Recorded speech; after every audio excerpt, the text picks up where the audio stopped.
Welcome to How I Travel. I'm Brad Foley with Foley Exploring, and we've got Tim with Timmy's World. Welcome.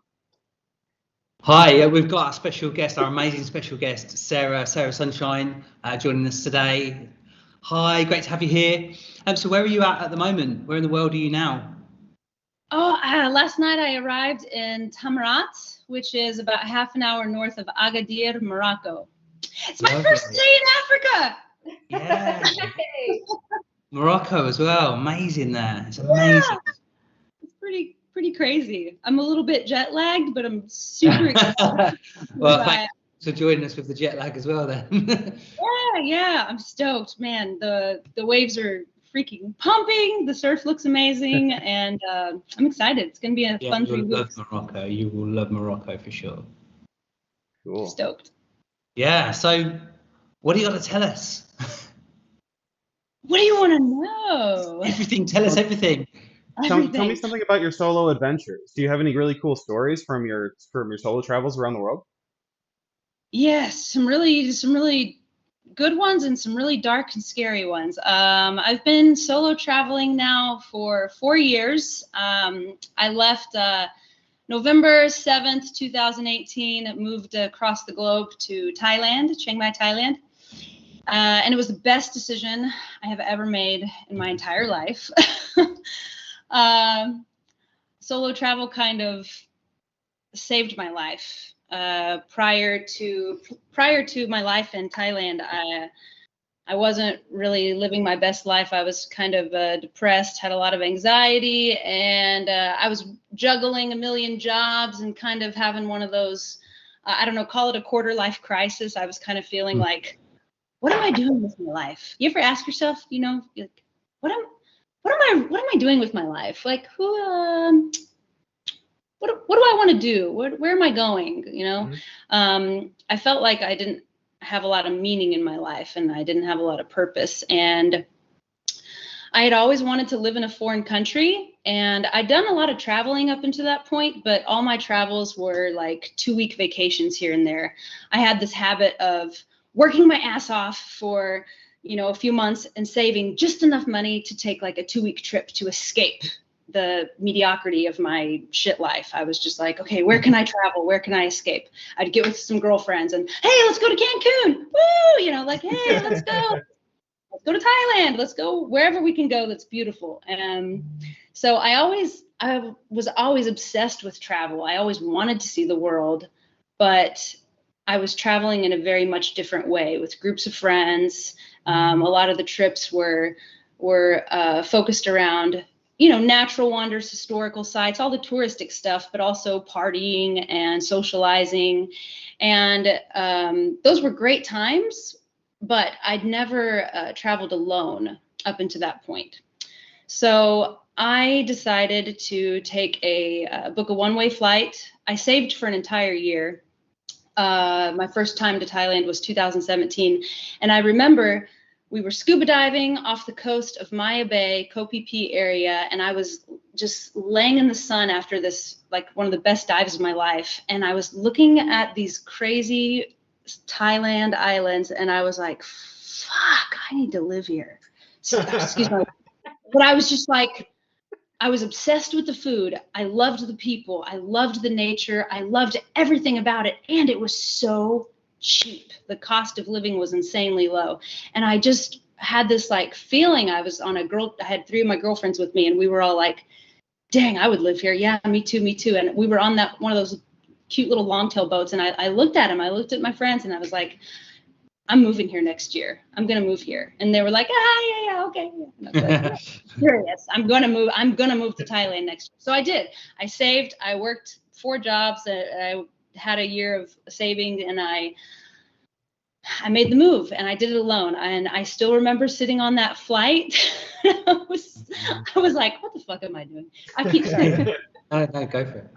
I was just like, man, I hope I last I'm going to shoot for a year in Asia, but if I last 6 months, that's okay. If I last 3 months, I'll be happy, right? What's the worst that could happen? I fail, I go home. And there were times that year that I did have some really bad things happen, and I thought, man, I should just give up and go home. But my pride wouldn't let me. I was like, no, you need to do this. You have 1 year. You can do it. 1 year. Well, 1 year turned into 4, and I'm still living abroad. And I'm addicted now.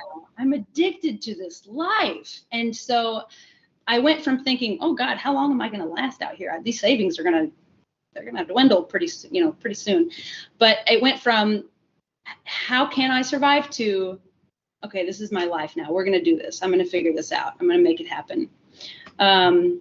So I started documenting my travels, and I started getting super excited to share my travels with other people, because I realized that most people had the same idea that I did about living abroad. They thought, oh, you have to be wealthy and rich to live in a foreign country and travel. And, I'm too scared to travel alone. It's too risky. It's too dangerous. That we make a lot of excuses when we're scared to do stuff.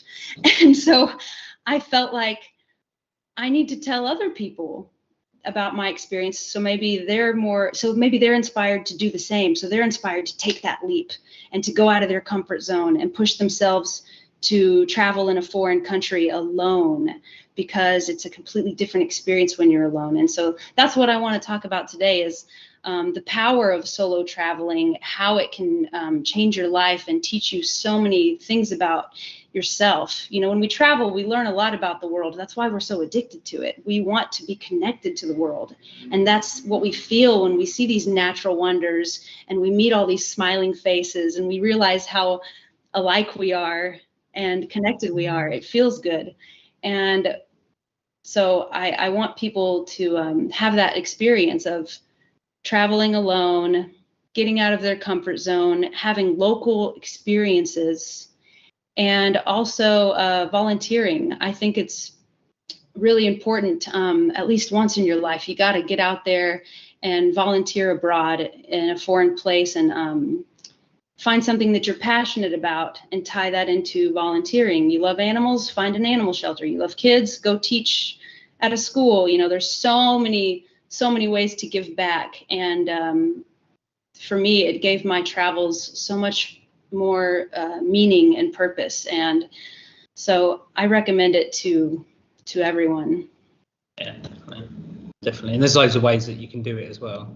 Go on, yeah. Stuff like that. It's workaways and stuff like that, and they're the best. The workaways are. Oh, Workaway's great. Yeah, it's really good. It's really good. It is. And there's, it doesn't matter where you are in the world. There's always someone that could use a helping hand. And there's organizations like Trash Hero. Man, they are killing it in Southeast Asia. I found them everywhere. I met them in Thailand. I ended up doing cleanups with them once a week. In Thailand, Indonesia, and Vietnam. They're like all over the place, and they're just doing incredible work. They're spreading awareness, and I really enjoyed working with them and some others. So I have some recommendations for that. Number one recommendation I want to give anyone who's considering living abroad and is maybe worried and thinking about especially the financial side of things, because that can be very intimidating. You've got to read Vagabonding by Rolf Potts. That book, which was a total game changer for me. I read it twice, because I really was like, man, he gave me so many tips and I'm not sure I remember them all. Let me read it again. He really puts things in perspective, and he talks about life on the road and extended travel, and how there's this misconception that we have to be wealthy to live abroad, and it's just not true. Of course, it helps, and I do think it's wise to have a source of income while you're traveling, whether it's passive income or you work online. I have the luxury of being a digital nomad. And I know not everyone can do that. Not everyone can work online, but that is a huge perk of this kind of lifestyle, is having that source of income. So if you haven't read it, Vagabonding by Rolf Potts, give it a read. It'll really give you some new perspectives and make you want to keep traveling forever. Well, it's definitely on my list to read now. I mean, what else are we going to read when we're going to Chicago next week on the Greyhound bus? And I mean, even traveling from location to location, it doesn't have to be expensive, Yeah. right? Like you can find ways with, I know credit cards is always a really big one too, but even just regular deals and stuff to get from one location to another, or even, I know, hitchhiking around the world. I think last week we were working with Perchance to Rome, and he was doing some hitchhiking around Europe and the Middle Yes. East too, and it's a totally viable thing around the world, right? Yeah, I love that. I love that. Yeah. You do have to be careful in some places. I had a really bad experience in Laos.